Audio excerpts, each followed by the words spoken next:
The tattoo was only useful to them when they were outsiders. That ban certainly pushed the practice out of polite society for centuries in the West. But it never truly vanished. It just shifted contexts. And that shift is what catalyzed the entire modern era of tattooing. Let's look at the massive maritime cross-cultural exchange in the 18th century. The naval tradition. Right. When Captain James Cook returned from his Pacific voyages in the 1770s, he brought back the Polynesian word tata, and his crew brought back the physical ink. Sparking the entire Western naval tradition of tattooing. Exactly. Sailors adopted the practice, but they didn't just get random markings for the sake of rebellion. They used it to solve a very specific problem. In a pre-digital, highly transient world where most people were illiterate, how do you prove your skills? You wear them. Yes, they developed a highly organized, professional visual vocabulary. A sailor would get a swallow tattooed on their chest to visually signify 5,000 nautical miles traveled. It proved they could survive long voyages. They would get a turtle to represent successfully crossing the equator. The words "hold fast" tattooed across the knuckles were a visual talisman, a reminder to grip the rigging when you are 100 feet in the air during a squall. It's very practical. Imagine you are a captain in a bustling port in 1780, looking to hire a reliable crew. You could look at a man's forearms and instantly read his resume. This wasn't deviance, this was a highly sophisticated credentialing system that integrated a global workforce. That is a brilliant credentialing system. It absolutely functioned as a resume. But we have to acknowledge who was holding that resume. It was a brotherhood, yes, but it was a brotherhood of outcasts. They were just sailors. But we have to look at the sociology of the 18th and 19th century sailor. Who was actually going to sea on these grueling, deadly voyages? The historical texts show that men often joined the Navy or the merchant fleets precisely to escape the justice system, to flee crushing poverty, or because they were literally press-ganged, kidnapped off the streets. Sure, they were escaping bad circumstances, but they built a highly structured, mutually supportive community once they were at sea. But look at the sociological impact when they came back to land. When those sailors returned to the ports of London or New York, they forever associated body art in the West with the lower classes, with transients, criminals, and rough living. That maritime adoption is the exact current that kept the tattoo out of mainstream polite society for another 2 centuries. It definitely isolated the practice. The sailors brought it to the docks, and from the docks, it permeated the underbelly of society. There was a direct, undeniable evolutionary line from the tattooed 18th century sailor to the post-World War II biker movements, the rockers, and eventually the punk movement in the 1970s. But those 20th century movements were also creating tight-knit communities. I mean, a biker gang with a shared club tattoo is using the exact same mechanism of integration as the Roman legionnaires. Yes, but they are integrating by explicitly antagonizing the rest of the world. Punks in the 1970s didn't get stick and poke tattoos or safety pins through their ears to integrate into the middle class. They adopted the tattoo specifically to shock, alienate, and protest against a consumerist society they despised. The tattoo was weaponized as an aesthetic of rebellion. If you have a massive neck tattoo in 1977, you are consciously daring mainstream society to reject you. That's an interesting point, though I would frame it differently. Because if we fast forward from 1977 to today, we see a completely different landscape. If the tattoo was fundamentally and permanently a marker of the marginalized, it would have stayed on the fringes. You think it hasn't? No, it wouldn't have survived the transition into the 21st century as anything more than a countercultural signal. But today, we are witnessing the absolute zenith of normalization. We're talking about a fundamental shift in human culture on a global scale. I'm listening, but zenith of normalization is a massive claim. Well, the data backs it up completely. Let's look at the comprehensive study conducted by Dahlia Research. They surveyed populations across 18 different countries and found a 38% global prevalence of tattoos. Almost 4 in 10 people worldwide have at least one permanent mark on their skin. Wow. That is an undeniably mainstream portion of the population. Furthermore, it completely crosses all educational and class lines. The same study found that 32% of highly educated people now have tattoos. It is no longer just the sailor, the biker, or the punk. It's the accountant, the school teacher, the surgeon. The demographics have certainly broadened, I'll agree with that. And artistically, the medium has exploded to reflect that. We aren't just rubbing soot and gunpowder into rough wounds on a ship deck anymore. We now have sophisticated styles like hyper-realistic micro-portraits and delicate watercolor tattoos that look like they belong on a museum canvas. The art has evolved. The industry has even evolved ethically as scientifically, with the widespread adoption of vegan inks that remove animal byproducts like bone char, aligning the practice with modern sustainability movements. The tattoo has simply evolved into a sophisticated, universally embraced art form. I will certainly acknowledge the aesthetic and technological evolution. The artistry today is staggering compared to 50 years ago. But I have to lean heavily on the sociological data regarding how these tattoos are actually perceived in the real world. Because a 38% prevalence rate does not magically equal the complete erasure of thousands of years of deep-seated stigma. You don't think it's erased? Not at all. We have to look at the studies conducted by Timming in 2015, Bauman in 2016, and Broussard in 2018. They tell a very different story about normalization. Most of those studies are focused on workplace perceptions and hiring biases, right? Exactly, which is the ultimate practical test of societal integration. Timming conducted extensive interviews with HR managers.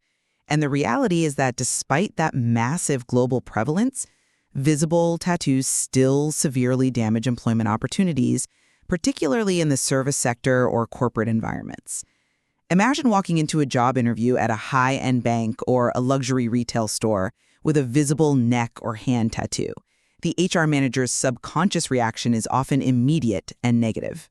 Well, hands, necks, and faces are still considered job stoppers, even within the tattoo community. They're edge cases. But the bias extends far beyond the face and neck. Bauman's 2016 study is fascinating in how it reveals our hidden prejudices. Researchers took photos of everyday professionals, people dressed as mechanics, office workers, medical staff, and created two versions of the photos. Okay. One version featured Photoshop tattoos on their arms, and the control version had pristine skin. The participants subconsciously rated the tattooed individuals significantly more negatively across the board. They viewed them as less competent, less reliable, and more prone to deviant behavior. Really? Just from a photo on the arm? Yes. Broussard's 2018 study found similar negative character attributions. The data unequivocally shows that the ancient Greek concept of the stigma, the disgraced mark, is still operating heavily in our collective subconscious. I see why you think that, but let me give you a different perspective on how we should interpret that data. We have to add nuance to those studies by looking at what kind of tattoos are actually being judged by the public. The perception of tattoos changes dramatically based on the artistic style, which proves that society is perfectly capable of integrating body art when the aesthetic aligns with contemporary values. How do you mean? The sociological data indicates that modern, softer styles, like those watercolor techniques we discussed, or neo-traditional designs with incredibly fine lines and varied muted color palettes, are viewed much more favorably by the general public. When a tattoo looks like a delicate illustration from a botanical textbook, the stigma dissolves. So it's about the aesthetic. Exactly. People don't look at a beautifully rendered fine line floral sleeve and subconsciously think criminal. They think art collector. Furthermore, the sociological data you mentioned, specifically Broussard's work, actually highlighted a massive positive shift. Women with tattoos are increasingly viewed by the public as strong, independent, and possessing high agency. The tattoo is functioning as a modern marker of empowerment, completely flipping the historical narrative of subjugation. That's a compelling argument. But have you considered that the very styles you were saying are readily accepted, the delicate fine lines, the soft watercolors, are essentially accepted because they are attempting to camouflage the fact that they are tattoos? Camouflage? I mean, they are permanently injected into the skin. They're definitely tattoos. Yes, physically they are, but aesthetically, they mimic other art forms like pencil sketches or watercolor paintings to soften the psychological blow to the viewer. When we look at the data on traditional tattoo styles, the old school American designs with bold outlines, the heavy blackwork, the dense, sprawling tribal patterns, these are the styles that still trigger the strongest negative first impressions in consumer studies. Because they are visually much louder? Because the core ancient aesthetic of the tattoo involves bold, dark lines permanently and unapologetically scarring the skin. That aesthetic remains inherently challenging to the mainstream eye. A heavy traditional tattoo still carries the ghosts of the Yakuza, the 18th century sailor, the 1970s punk. Society might easily digest a tiny, easily hidden piece of micro-realism on a wrist, but the traditional, highly visible tattoo remains a defiant mark of the outsider. It refuses to conform to polite aesthetics. It is an incredibly dynamic medium, and I think that tension is exactly what makes it so fascinating. When you look at the entire arc of this history, from the therapeutic mechanisms of Otzi the Iceman in the Neolithic era, to the divine geometry of the Polynesian Moko, all the way to the 38% of the global population walking around with ink today, the tattoo proves itself to be a fundamental human tool. It's definitely fundamental. It is a brilliant mechanism for signaling identity, marking achievement, and creating cultural integration. The fact that it has survived imperial bans, religious condemnation, and social stigma shows that the desire to mark our belonging on our skin is a profoundly integrated, unshakable human trait. And yet its enduring appeal seems to stem precisely from its history as a mark of the outsider. From those Greek slaves and Japanese outcasts to the maritime exiles and the punk rockers, the tattoo has always carried an edge of rebellion. And the sociological data from Timming and Bauman proves that this historical weight still exists in the modern subconscious. It still lingers, yeah. It still actively impacts how people are judged in the workplace and in society. We shouldn't sanitize that history by pretending it's purely a story of happy belonging. The friction between the tattoo and polite society is exactly what gives the art form its gravity and its enduring power. Well, I think where we absolutely converge is on the understanding that a tattoo is far more than just ink deposited under the epidermis.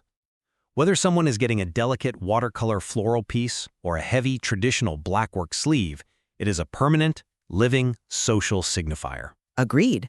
It fundamentally alters how an individual is perceived by their culture.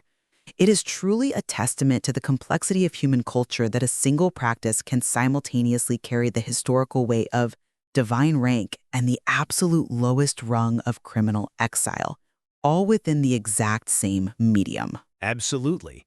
It carries thousands of years of historical weight, myth, and social coding in every single design. We leave it to you, the listener, to decide which historical current flows strongest when you see a piece of ink today. Does it represent a vibrant, integrated community or the defiant mark of the outsider? There is so much more to explore in the historical records and the ongoing sociological data regarding this incredibly complex human practice. Thank you for joining us.